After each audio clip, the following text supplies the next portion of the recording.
Bible nous le recommande de partager la souffrance de ceux qui souffrent au milieu de nous et de partager aussi la joie de ceux qui se réjouissent au milieu de nous. Comme je l'ai dit dimanche passé, nous formons un seul corps à l'image du corps humain. Voilà pourquoi on parle du corps de Christ, après les écrits de l'apôtre Paul. Je veux aussi souhaiter une bonne fête à nos mamans. Que le Seigneur vous bénisse. Les mamans, est-ce que vous pouvez tenir debout? On va acclamer le Seigneur pour nos mamans ce matin. On va rester tenir debout. Les mamans, les femmes, vous allez vous tenir debout. On va acclamer le Seigneur pour vous. Les femmes, oui, c'est la journée internationale de la femme. C'est ça? Ah, vous êtes gloire de la femme. Voilà, on va acclamer le Seigneur pour nos vaillantes mamans. Voilà.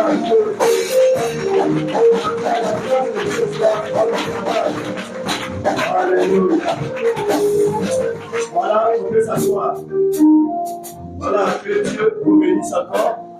Que Dieu élargisse vos tentes et que vos droits se multiplient encore et que vos droits deviennent semblables aux droits des hommes parce que Dieu nous a créés égaux. Chez Dieu, on est égaux.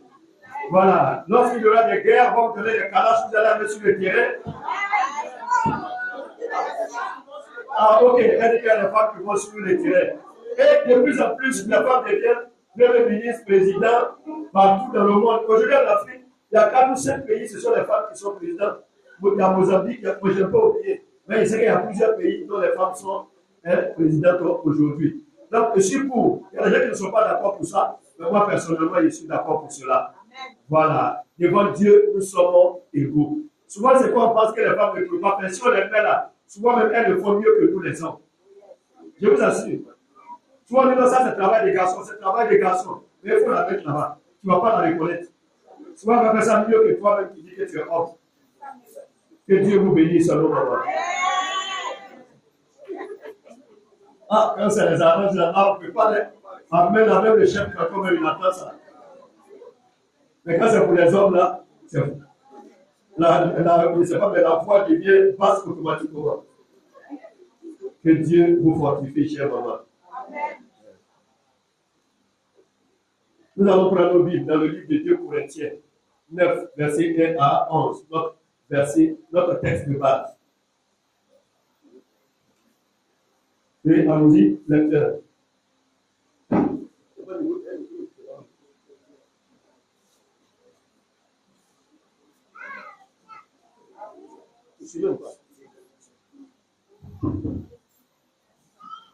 Corinthiens 9, verset 1 à 11. Il est superflu que je vous écrive. On va se tenir levé, s'il vous plaît, dans la sainte présence de Dieu pour écouter la sainte parole de Christ Jésus. Allons-y. 2 Corinthiens 9, verset 1 à 11. Je lis la parole de Dieu. Il est superflu que je vous écrive touchant l'assistance destinée aux saints. Je connais en effet votre bonne volonté dont je me glorifie pour vous auprès des Macédoniens en déclarant que l'Achaïe est prête depuis l'année dernière et ce zèle de votre part a stimulé le plus grand nombre. J'envoie les frères afin que l'éloge que nous avons fait ne soit pas réduit à néant sur ce point-là et que vous soyez prêts comme je l'ai dit. Je ne voudrais pas, si les Macédoniens m'accompagnent et ne vous trouvent pas prêts, que cette assurance tournât à notre confusion pour ne pas dire à la vôtre. J'ai donc jugé nécessaire d'inviter les frères à se rendre auparavant chez vous et à s'occuper de votre libéralité déjà promise, afin qu'elle soit prête de manière à être une libéralité et non un acte d'avarice. Sachez-le, celui qui sème peu moissonnera peu, et celui qui sème abondamment moissonnera abondamment. Que chacun donne comme il a résolu en son cœur, sans tristesse ni crainte, car Dieu aime celui qui donne avec joie. Et Dieu peut vous combler de toutes sortes de grâces afin que, possédant toujours en toutes choses de quoi satisfaire à tous vos besoins, vous ayez encore en abondance pour toute bonne œuvre, selon qu'il est écrit. Il a fait des largesses, il a donné aux indigents. Celui qui fournit de la sémence au semeur et du pain pour sa nourriture, vous serez de la sorte enrichis à tout égard pour toute espèce de libéralité qui, par notre moyen, feront offrir à Dieu des actions de grâce. Amen. Amen. Que Dieu bénisse sa parole. Voilà, nous pouvons nous asseoir dans la présence de Dieu.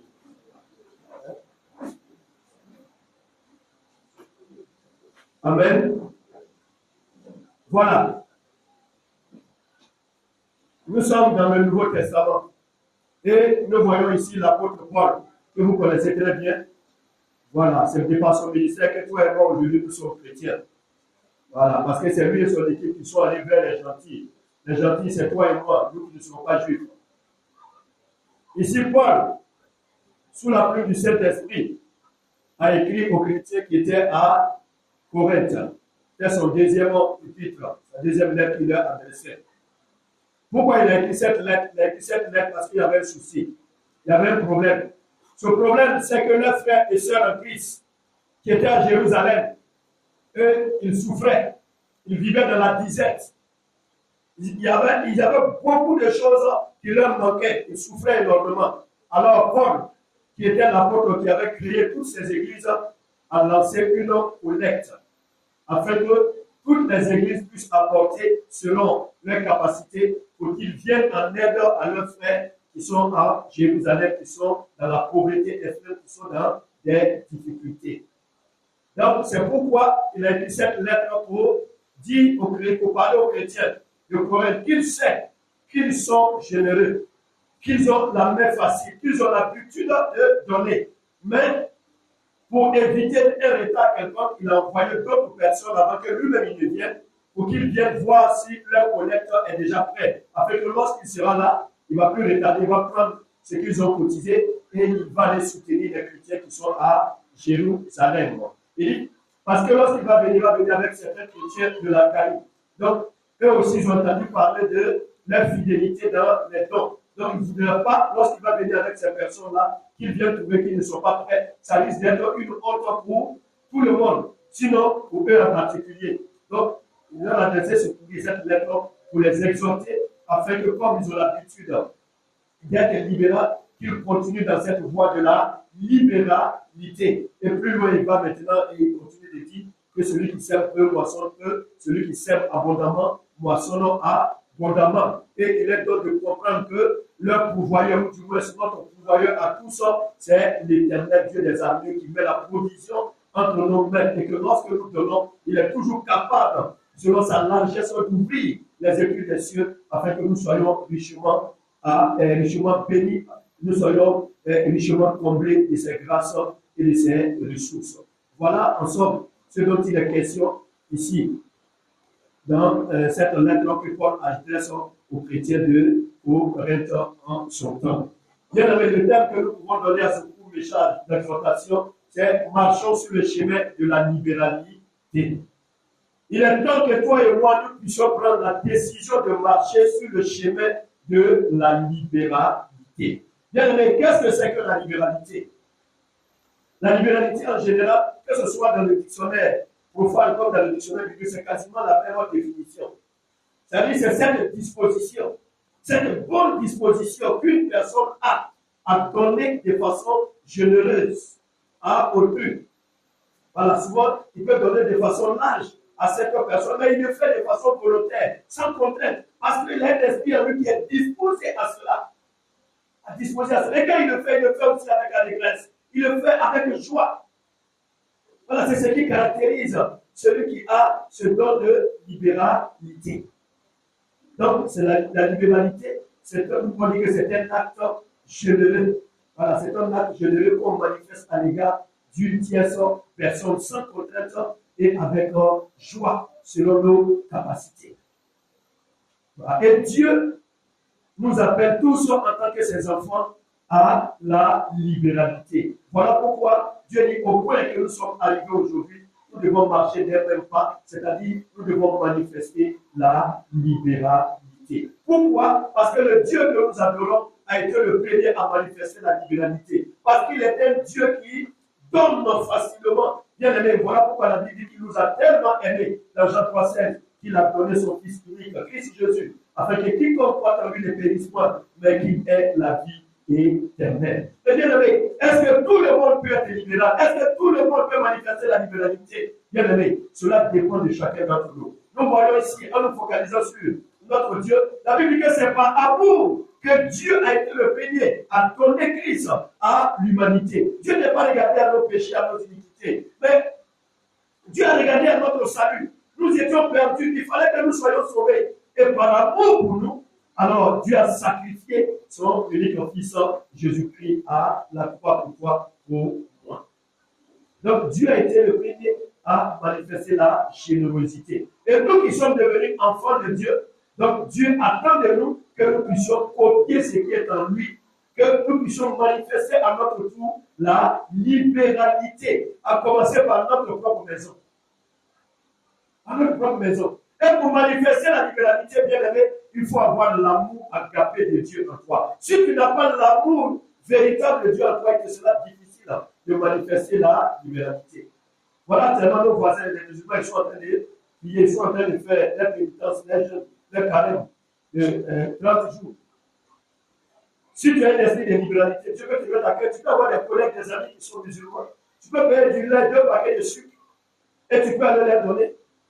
Quelqu'un va me dire, mais pasteur, moi je suis chrétien, si je fais ça, est-ce que je ne suis pas en train de contribuer à l'encourager dans ta voie? Bien aimé, ce que Dieu attend de toi, c'est d'être libéral, c'est de manifester la libéralité. Pas, on n'a pas le pouvoir de contraindre quelqu'un à se convertir, à venir à Christ. Christ dit que c'est lui qui attire les hommes et les femmes à lui. De par ta libéralité, cette personne même, elle peut voir Christ à travers toi et elle peut emprunter le chemin du salut. Donc, si tu as peur, ou bien si tu dis que si tu donnes, c'est un péché qui te dit à partir de ce matin, si tu sors, tu as les moyens, bien aimé, va mettre 2 paquets de sucre, ton collègue, ton voisin, donne-lui, il faut dire, bon mois de pénitence, et tu lui offres cela. Dieu va te bénir par rapport à l'acte que tu as posé. Alléluia. Ça peut être une lumière même pour la tirer, un élément pour la tirer doucement à toi. Moi, personnellement, Dieu me fait la grâce, je le fais. Et cette année, je ne l'ai pas encore fait, mais je pense que c'est 2 temps, je vais le faire pour les musulmans qui sont chez moi. C'est très important. C'est très important. Voilà. Dieu dit que vos pensées ne sont pas mes pensées, vos voix ne sont pas mes voix. Nous devons faire très attention. Voilà. Agissons pour l'essentiel. Ce que Dieu veut que nous accomplissions, c'est ça qui est fondamental, c'est ça qui est important. Mais ce que je veux que tu comprennes, bien aimé, tu dois laisser l'esprit de la libéralité t'habiter pleinement.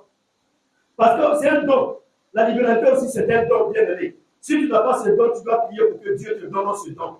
Il y a des personnes qui sont là, ils aiment recevoir, mais pour donner, c'est difficile. Il y a des maris qui sont difficiles. Sa mère court comme ça, mais elle ne va jamais devant. Marie, si tu es là, sois délivré au nom de Jésus. Ta femme, c'est chair de ta chair, os de tes os. Mais si toi, tu ne lui donnes pas, qui va lui donner? Tu ne peux pas donner à ta femme parce que tu n'as pas le don de libéralité à toi. Parce que tu as pas tes peines. Alors que quand tu vois la femme, les autres, elles sont bien habillées, well dressed. Ça, ok, cette femme, elle est belle. Mais la Bible, quand tu le dis, tu as déjà commis adultère. Tu peux rendre ta femme aussi belle comme cette femme que tu as vue en train de passer. Il te suffit seulement de manifester la libéralité. Il suffit de manifester la libéralité. Donc, là où nous sommes arrivés, il est important que nous puissions commencer à manifester la libéralité les uns envers les autres. Femme, tu dois manifester la libéralité à l'égard de ton époux. Ça aussi, c'est important. C'est important. Quand tu as cet esprit en toi, tu peux sortir, payer un joli soulier, un joli tricot, une belle chemise. Tu peux payer et puis la chérie, c'est ton petit cadeau qui est là. Mais il est touché, il est bouleversé. Il est bouleversé. Dieu ne regarde pas forcément la quantité, mais c'est la manière que Dieu regarde. C'est la manière que Dieu regarde surtout. Et là, Jésus, dans le temple, avec cette veuve qui est venue avec une seule pièce, Jésus se retourne et regarde, il dit à ses disciples, cette veuve a donné plus que tous ceux qui sont venus mettre l'offrande dans le temple.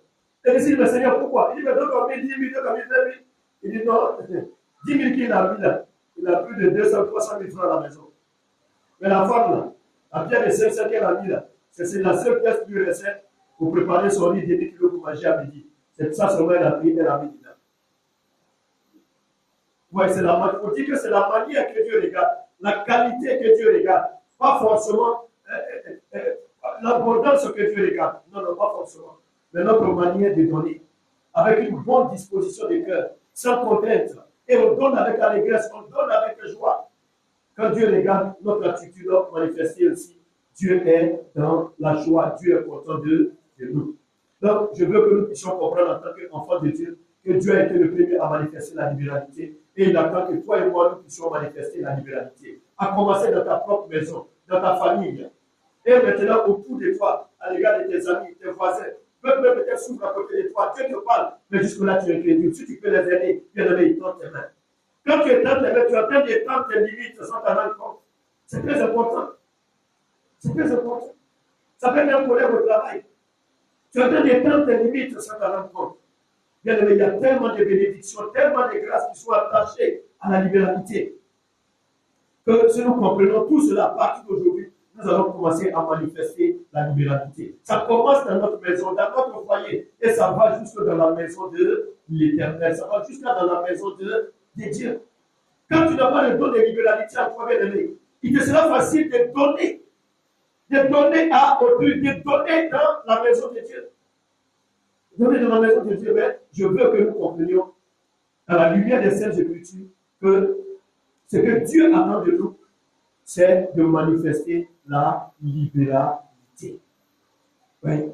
D'une manière ou d'une autre, Dieu attend qu'on manifeste la libéralité. Ce n'est pas au niveau de l'argent seulement. On peut la manifester d'une manière ou d'une autre.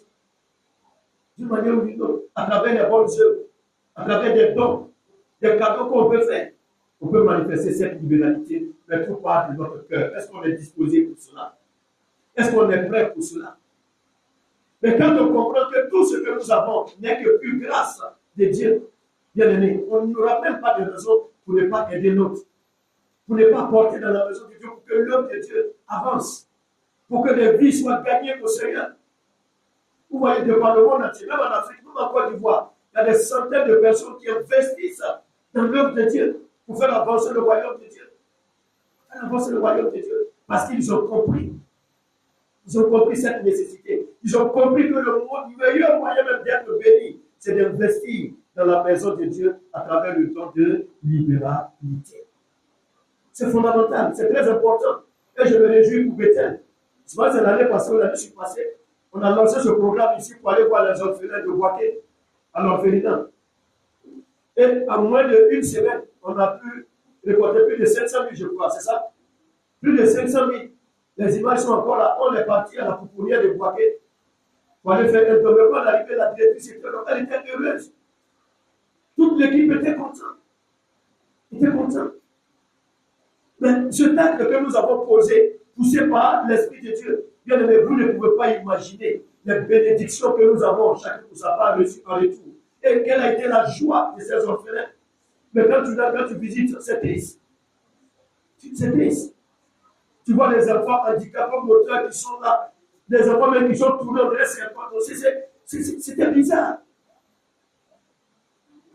Bien aimé, il y a des gens qui souffrent autour de nous. Il y a des gens qui souffrent dans nos familles. D'autres même aujourd'hui travaillent mais pour aider leur père, leur mère. Ils sont devenus des sorciers aujourd'hui. Oh, d'accord. Tu es chrétien, tu es né de nouveau, tu es baptisé du Saint-Esprit. On dit que tu ne vas pas être sorcier, tu as peur de l'aider. Il t'appelle chaque jour, il y avait 10 000, ça ne va jamais. Ça est toujours là, mais tu ne peux pas faire partie. Parce que si tu dis que s'il prend, il va faire une porte ouverte, il va te tuer avec ça. Yacoub, sois délivré au nom de Jésus. Et envoie les 10 000, viens de ta libération. Donc, même la vieille qui est tombée, c'est fini. Elle est classée parmi les sorciers du village. Bien, les sorciers n'ont pas besoin de distance pour te manger. Tu es aux États-Unis, il veut te flécher là, il va t'avoir là-bas, il va te faire descendre. Il va te cueillir comme on cueille une main sur un manqué. Sorcier n'a pas besoin de distance. Eux, ils travaillent avec Alliance. Ils travaillent avec leur Alliance dans le plan spirituel satanique.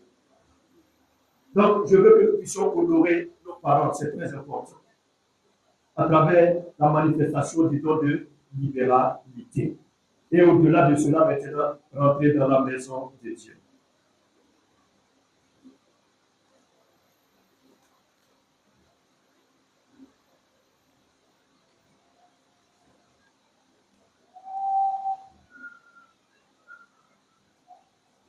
Oui, nous devons, en tant que chrétiens, comprendre que Dieu a fait de nous ses enfants, nous sommes bénis, et Dieu attend que nous soyons une source de bénédiction à travers le don de libéralité pour sa maison. Nous allons rapidement voir 3 points par rapport à cela.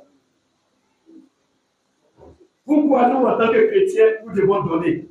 De façon générale, nous avons parlé de la libéralité. Mais de façon spécifique, nous, en tant qu'élus de Dieu, en tant que chrétiens, pourquoi nous devons donner pourquoi nous devons donner? Nous devons donner pour bâtir la maison de Dieu. Pourquoi nous devons donner pour bâtir la maison de Dieu? Parce que c'est une institution biblique. Parce que Dieu nous a rachetés et Dieu veut que nous apportions nos biens temporaires dans sa maison pour que sa maison soit bâtie, pour que son œuvre avance, pour que son œuvre aille de l'avant. Nous voyons dans Exode 25, verset 1 à 8, que vous pouvez lire à la maison. Voilà pourquoi on gagne du temps. Nous voyons la construction du tabernacle que Dieu a demandé à son serviteur Moïse.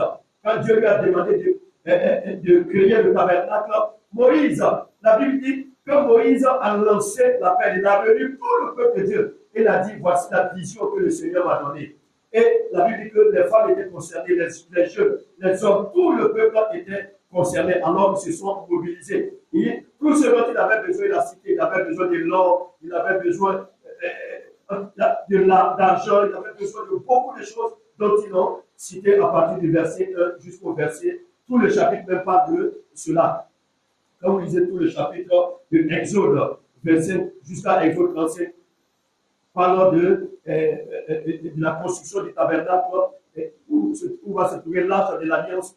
En fait, tout ce dont Moïse avait besoin vraiment pour bâtir ce lieu où Dieu allait régner, Dieu a donné tous les détails à Moïse et Moïse a communiqué au peuple de Dieu. Et plus loin, la Bible dit que tous ceux-là qui avaient un cœur disposé apportaient selon leurs moyens, ils ont apporté avec joie. Si vous lisez la fin, vous allez voir.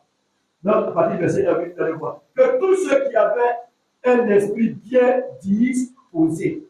Donc, pour dire que lorsque nous n'avons pas un esprit bien disposé, il nous sera difficile d'apporter pour bâtir la maison de l'Éternel. Mais quand tu vois que tu arrives à apporter pour bâtir la maison de l'Éternel, c'est le signe que tu as un esprit bien disposé. Ça, c'est un signe, papa, que tu as un esprit disposé, que tu es disposé à bâtir la maison de Dieu avec le peuple que l'Éternel met entre tes mains. Vous savez, le fait de donner pour bâtir la maison de Dieu, le fait même de donner pour aider quelqu'un bien aimé, vous savez, souvent, les gens pensent que c'est parce que d'autres en ont beaucoup qu'ils donnent. Non, non, c'est une attitude de cœur. Si ton cœur n'est pas disposé pour cela, même si tu es un millionnaire, tu ne vas pas donner. Tu ne vas pas donner. Avant-hier, j'ai échangé avec un jeune téléphone qui me disait qu'il vend des produits chinois. Et puis, il me racontait l'histoire. Il dit qu'il a un ami qui est allé voir un de leurs parents, un de leurs oncles qui est millionnaire ici à Korogo. Donc, il est parti voir. Il dit qu'il voulait l'argent avec lui pour que sa fille passe un concours. Ce n'est pas un concours de la police, un truc comme ça qu'ils ont lancé. Donc, il est parti. On avait besoin de, je ne sais pas, c'est 100 000 ou 150 000 qu'il m'a dit. Donc, quand il est parti voir le monsieur lui a dit, ah, franchement, ça là, si c'était hier.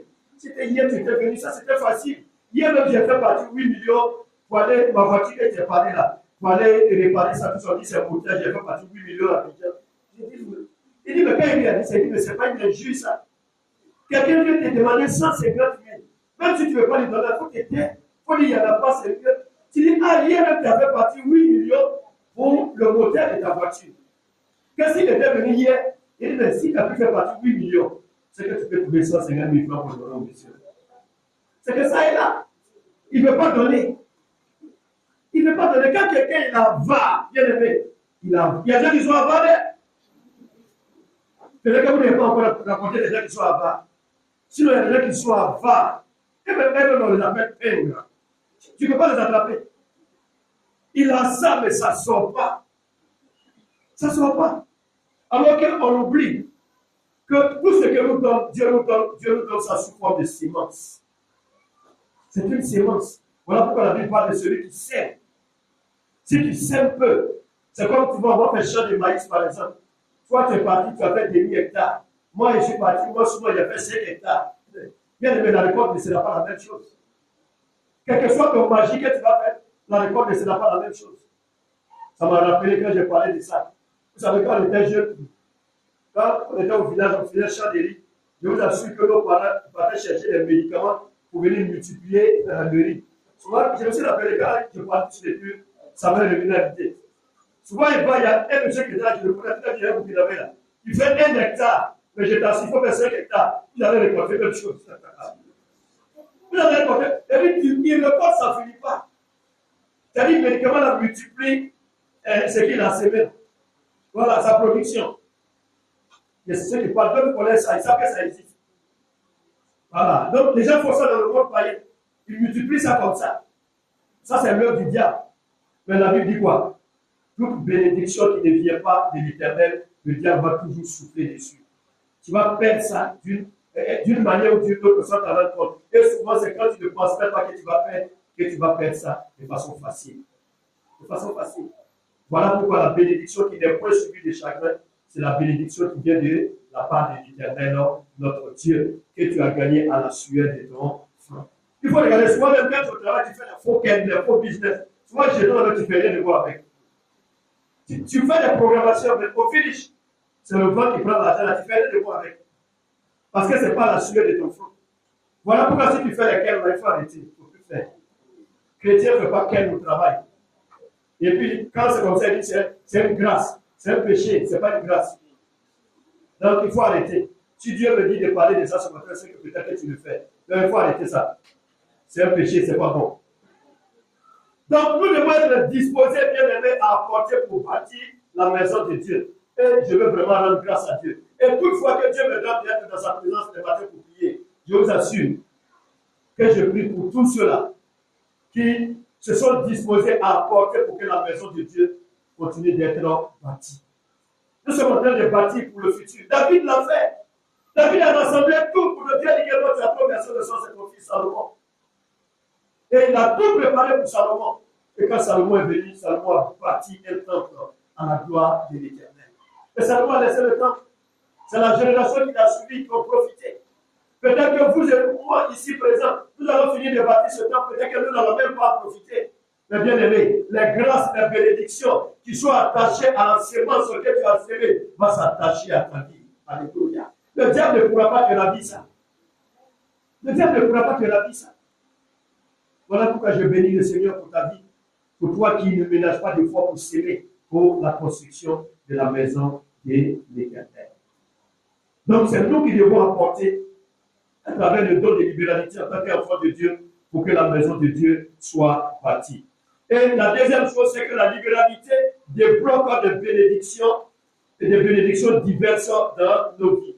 Bien aimé, quand tu as l'habitude de s'aimer dans la maison de Dieu, s'aimer dans la construction de Dieu, s'aimer dans les hommes de Dieu, bien aimé, tu es en train de débloquer des situations incommensurables sans t'en rendre compte dans ta vie. Tu peux avoir un souci, tu peux avoir un problème. Bien aimé, il faut me mettre à genoux, il faut prier, il faut dire Seigneur, je vais s'aimer. Oriente-moi, donne-moi où je dois aller pour s'aimer, comment je dois s'aimer. Bien aimé, ceux qui ont fait l'expérience, ils connaissent. Là, quoi, Dieu veut te mettre à cœur de s'aimer dans la vie de l'homme de Dieu. Dieu veut te mettre à cœur de s'aimer dans sa maison. Une sœur est venue me voir, et je me dis, pasteur, Dieu m'a mis à cœur de payer 50 paquets de ciment. Il dit, agis comme ton cœur te l'a dit. C'est une sémence. Dieu lui a parlé. Et quand il a sémé, ça a débloqué quelque chose dans sa vie. Quand il y a des situations souvent difficiles dans la vie, il faut s'aimer dans la vie d'un homme de Dieu. Il faut s'aimer dans la vie de l'église en général. Ça peut être la construction. Ça peut être aller payer chaise, aller payer instrument. Mais il faut prier. Tu vas voir que Dieu va parler à ton cœur. Et quand tu vas jeter cette semence en terre, tu vas voir ça va germer, ça va pousser et tu seras étonné des fruits c'est cela qui vont abonder devant toi. Et dans 1 Roi 17, à partir du verset 1 à 16, que vous pouvez lire à la maison, vous la connaissez déjà. C'est l'histoire de la veuve de Sarepta. Regardez Élie, Dieu envoie Élie au temps d'Akab qui était roi en Israël. Et à cause de leur péché, il avait marié Jézabel. Et ils ont amené le peuple israélite à se détourner de Dieu. Ils ont commencé à adorer les Baal. Et quand ils adoraient Baal et puis les Astartés, Baal était considéré comme le dieu de la fertilité et de la pluie. Donc Dieu dit, ok, comme vous considérez Baal comme votre dieu, et que c'est le dieu de la fertilité et de la pluie, il n'y a pas de souci. Élie prophétise, dit, si c'est né à ma parole, la pluie est bloquée, le ciel est bloqué, le troisième ciel est bloqué, il ne va plus pleuvoir. Et il est venu la prophétiser que le ciel est fermé, la pluie va, et la pluie ne tombera plus jusqu'à nouvel ordre. Et la famine sévissait. Et Dieu a envoyé son serviteur dans le torrent de Kérit, où les corbeaux, matin, midi et soir, apportaient de l'eau et puis la nourriture. Et la nourriture matin et soir, il y avait l'eau à côté et il buvait.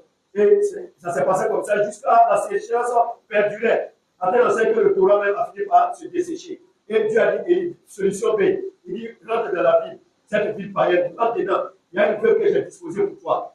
Et quand il est rentré, la veuve était là avec son seul enfant, son mari était déjà décédé. Elle était là avec son fils. Et quand l'homme de Dieu a venu, il a salué, elle a répondu. Et il a dit qu'il veut boire, elle lui a donné de l'eau rapidement, il a bu.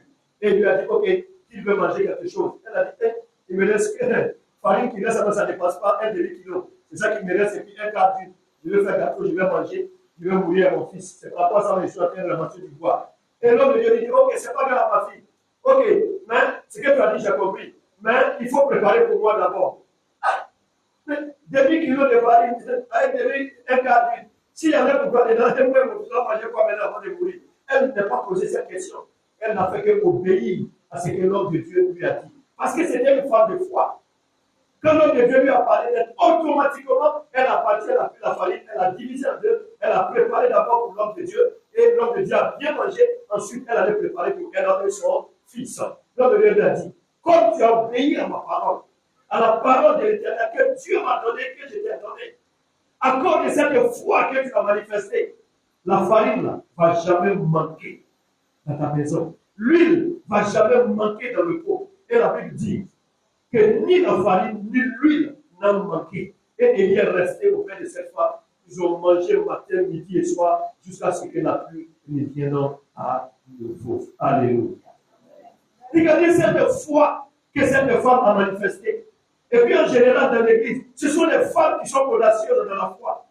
De façon générale, quand tu regardes l'histoire de la Bible, en particulier dans le Nouveau Testament, tu vois que c'est les femmes qui généralement, même depuis le ministère de Jésus, en passant par l'apôtre Paul et puis les autres, les 12 apôtres, nous voyons que la plupart des temps, ce sont les femmes, les Lydie, les maris de Magdalene, les Priscille. Généralement, ce sont les femmes qui ont impacté le ministère de ces hommes parce qu'elles ont manifesté la vraie foi, la foi audacieuse. Regardez, et cette femme n'a pas regardé à sa situation. Elle n'a pas regardé au peu qu'elle avait. C'est vrai que notre personne peut dire, mais je n'ai rien, je ne suis qu'une pauvre mère. Souvent on dit qu'on n'a rien, mais bien aimé, on a toujours quelque chose en main. Et c'est sur la base de ce petit quelque chose que le miracle de Dieu s'accomplit. Que le miracle de Dieu s'accomplit. Voilà pourquoi tu peux avoir un seul billet de 500. Et puis Dieu fait sciemment. Il envoie une vieille ou une personne chez toi à la maison. Et quand la personne vient, c'est 500 il vient demander. Ma soeur, vraiment, je suis venu te voir. Et depuis hier, moi, je n'ai pas mangé avec mes deux enfants. Si je peux avoir 500, et un kilo de riz, et puis payer une là, tout cas, et puis on allait faire ça, riz blanc pour manger. Tu as assis comme ça, billet de 500. Toi-même, tu as calculé, tu voulais faire ton dernier 4 ans avec. La femme, elle vient te demande ça. Tu fais quoi? Ah, on dit tu donnes. C'est parce que ce n'est pas ton dernier billet. Souvent, quand c'est ton dernier billet, et puis tu es là, tu calcules. Et bien aimé, ce n'est pas facile. Mais quand tu as la foi, cette foi authentique, cette foi qui vient de Christ, bien aimé, tu ne vas même pas hésiter. Automatiquement, à travers cette personne-là, il faut voir Christ. Il faut voir Dieu qui est en train de t'éprouver d'une manière ou d'une autre. Et je t'assure que si tu le fais, tu vas voir ce que ça va te déclencher dans ta vie. Et quand tu es habitué à ça, tu lui donnes l'argent à tout le monde dans la vie comme ça. Mais il faut le faire avec discernement. Parce qu'il y a des escrocs aussi qui sont là. Quand tu le fais, il faut écouter ton cœur. Si tu es convaincu par le Saint-Esprit, alors tu agis. Quand tu n'es pas convaincu, il ne faut pas le faire. Un jour, j'étais au deux plateaux. Vous savez, quand tu quittes au deux plateaux, tu prends le goudron et puis tu continues comme si tu partais au plateau. Je marchais et puis il y a une femme qui, l'église est juste à côté. Il y a une femme qui est venue me trouver. Je partais prendre les euros pour aller à Cocody. Donc, elle est venue me trouver avec un enfant au dos. Elle a montré l'ordonnance. Ils ont fait l'ordonnance et puis en bas, ils ont pris 12 000. Elle dit, monsieur, l'enfant est malade, son père est décédé. Donc, je suis en train de, je partais à l'hôpital, voilà l'ordonnance qu'on m'a donnée. Donc, actuellement, c'est 4 000 francs que j'ai eu. Ce que tu peux compléter pour me donner, il faut faire. Et puis, il va le compléter avec les médicaments là. Elle parle pas des larmes. J'ai regardé ça juste là. Il dit, qui a fait ça? Et les hommes aussi, vous êtes méchants. Et si les familles avaient abandonné la pauvre dame, ce jour, j'avais un peu d'argent. C'est pas ces 3 000, quelque chose comme ça, que je lui ai donné. Voilà. J'en avais plus, je lui ai donné. Je vous assure, quand j'ai donné à la femme, je suis parti à Cocody à la mairie. Et au retour, je suis passé par le ballon. Je vais payer quelque chose à la pâtisserie Paco. Je vais payer quelque chose là-bas pour passer dans l'église. Quand je suis passé là-bas, j'ai croisé la même femme encore. Elle est venue, elle ne savait pas qu'elle m'a demandé. Elle est venue s'arrêter de voir moi encore. Elle dit, hé monsieur, voilà, pardonne ça. Quand elle a fini de parler, elle dit, madame, ça va pas. Elle dit, c'est pas toi qui m'as croisé au plateau. Quand j'ai indiqué le point, là, j'ai fini de parler, elle a donné tout à même, elle a commencé à partir. C'est un esprit malin, elle a besoin de délivrance. L'enfant n'est pas malade, mais l'enfant est devenu un sujet d'escroquerie pour elle. C'est un moyen de commerce. Et il y a d'autres qui le font. Et il y a des chrétiens qui sont des gens qui le font. Je suis désolé, mais ils le font. Il y a des pasteurs même qui le font. Il y a des pasteurs même qui le font. Il y avait une de mes filles ici. Un jour, elle m'a dit qu'elle a regardé l'émission à Béni TV. Et puis, elle a le pasteur a donné son numéro, tout ça là. Elle a appelé ma fille Chantal. Chantal qui était ici, qui venait ici. Donc, elle dit qu'elle a appelé. Elle a appelé le pasteur dit, ok, avant la prière, donc, il faut faire des dépôt de 30 000 francs. Tu fais des dépôt de 30 000 francs sur mon web, et puis quand on va finir de prier maintenant, il y a pour lui à part. Donc, demain, tu gères et puis tu fais les dépôts de 30 000. Elle est venue me voir, elle me demande, ah, papa, ça là, c'est biblique, mais ce n'est pas biblique. Il dit, toi-même, tu es dans la clé, elle a dit ça. Toi-même, tu es chrétien. Ça a résonné comme un trouvé.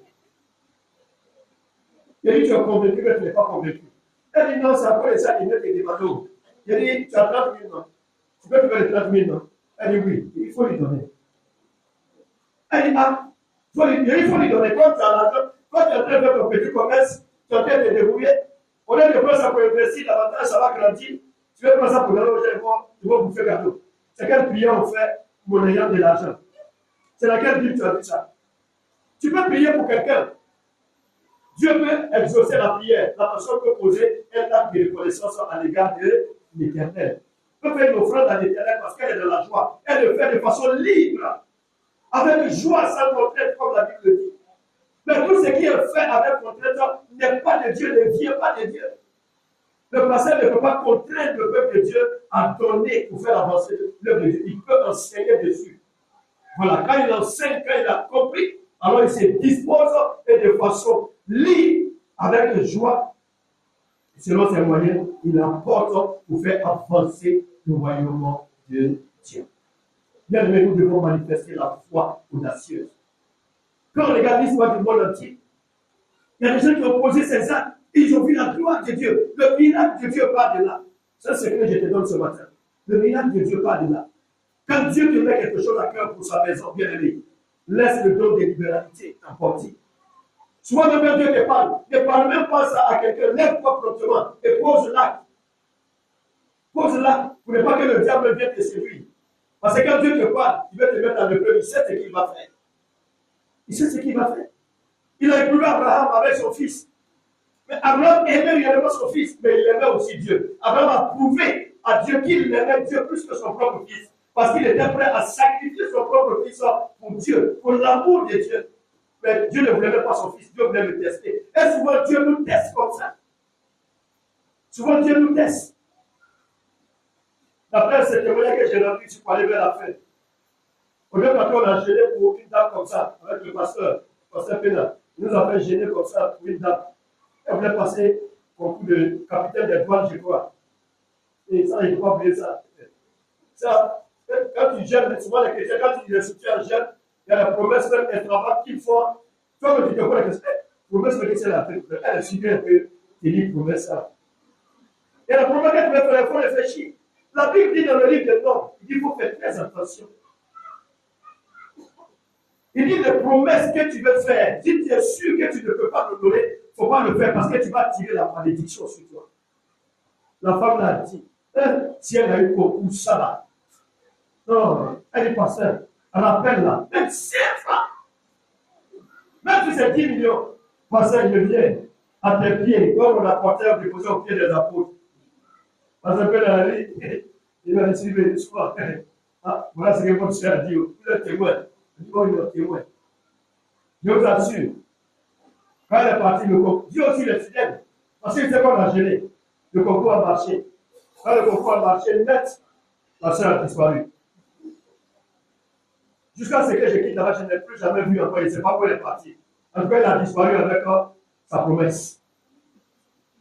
Mais la suite, ça n'a pas été bon. La suite n'a pas été favorable pour elle. Voilà. Parce que quand ça s'est passé, c'était au temps de Babo. Quand le pouvoir changeait de camp, les choses aussi ont changé de camp. Quand le pouvoir changeait de camp, les choses ont changé de camp. Elle s'est retrouvée dans des difficultés, elle a été radiée, enfin, elle est passée vraiment par beaucoup de problèmes. Je ne dis pas forcément que c'est lié à ça, mais je vais dire seulement que nous devons faire très attention. Anne a fait un vœu, oui, qu'elle savait qu'elle pouvait en nourrir. Voilà. Et quand elle a eu l'enfant, elle est partie redonner l'enfant à l'Éternel. Donc, nous faisons des vœux dont nous savons que nous serons capables de respecter, capables d'honorer. Parce que la Bible dit que ce que l'on sait, c'est ce que l'on moissonne. Et on ne se moque pas de Dieu. Et pour terminer, nous devons donner, comme je l'ai dit, avec joie et fidélité pour un impact durable.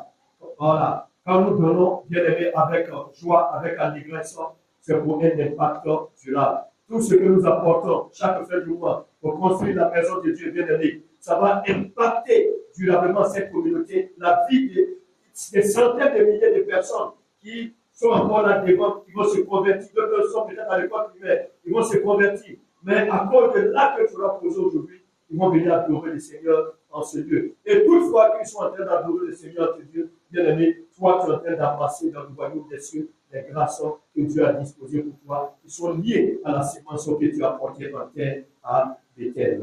Que Dieu te bénisse et que Dieu te donne d'être une femme, d'être un homme qui a un cœur large, qui donne, oui, sans compter, qui donne aussi poussé par l'Esprit de Dieu, qui donne avec joie, qui donne avec amour, parce que ce que l'on sait, c'est ce que l'on moissonne. On va s'incliner dans la prière. Tu vas élever la voix, tu vas prier pour toi. Tu vas prier que Dieu te donne un cœur rempli d'amour. Parce que sans amour, bien aimé, tu ne peux pas être libéral. Tu ne peux pas manifester le don de la libéralité. Que Dieu te donne d'être rempli de cet amour qui vient de Dieu et non des hommes. L'amour qui vient de Dieu, bien aimé, cet amour agapé. Ne regarde pas ton voisin, ne regarde pas sa couleur, à sa tête, ne regarde pas sa condition de vie, mais tu agis par principe divin. Que cet amour-là t'habite, afin qu'au-delà de ton foyer, de ta famille, bien aimé, jusque dans ton église, que ta main lui s'ouvre, afin que toutefois que Dieu va t'interpeller, pour que tu apportes quelque chose pour la gloire de son nom, pour faire avancer son royaume, bien aimé, que tu n'hésites pas, que tu sais, sachant que ce que tu sais, tu vas le récolter au centuple. Élève la voix et prie ainsi pour toi-même. Adonai, je te rends grâce encore ce matin. Je te remercie parce que tu es fidèle, digne de louange, de célébration et d'adoration. Donne-nous d'avoir ton amour, cet amour agapé, cet amour qui vient de toi, éternel mon Dieu, afin qu'avec cet amour, nous puissions s'aimer autour de nous, éternel mon Dieu, s'aimer, oh oui, dans notre foyer, éternel, oh notre Père, notre Dieu, s'aimer, oh oui, Seigneur, dans la vie de nos parents, s'aimer, oh oui, dans la vie de notre entourage, s'aimer, éternel mon Dieu, dans ton église, éternel, oh Père Saint. Nous te bénissons pour cette grâce que tu nous fais ce matin. Que ton nom soit béni et que toute gloire et toute honneur te reviennent au siècle des siècles. Au nom de Jésus-Christ que nous t'avons prié. Amen.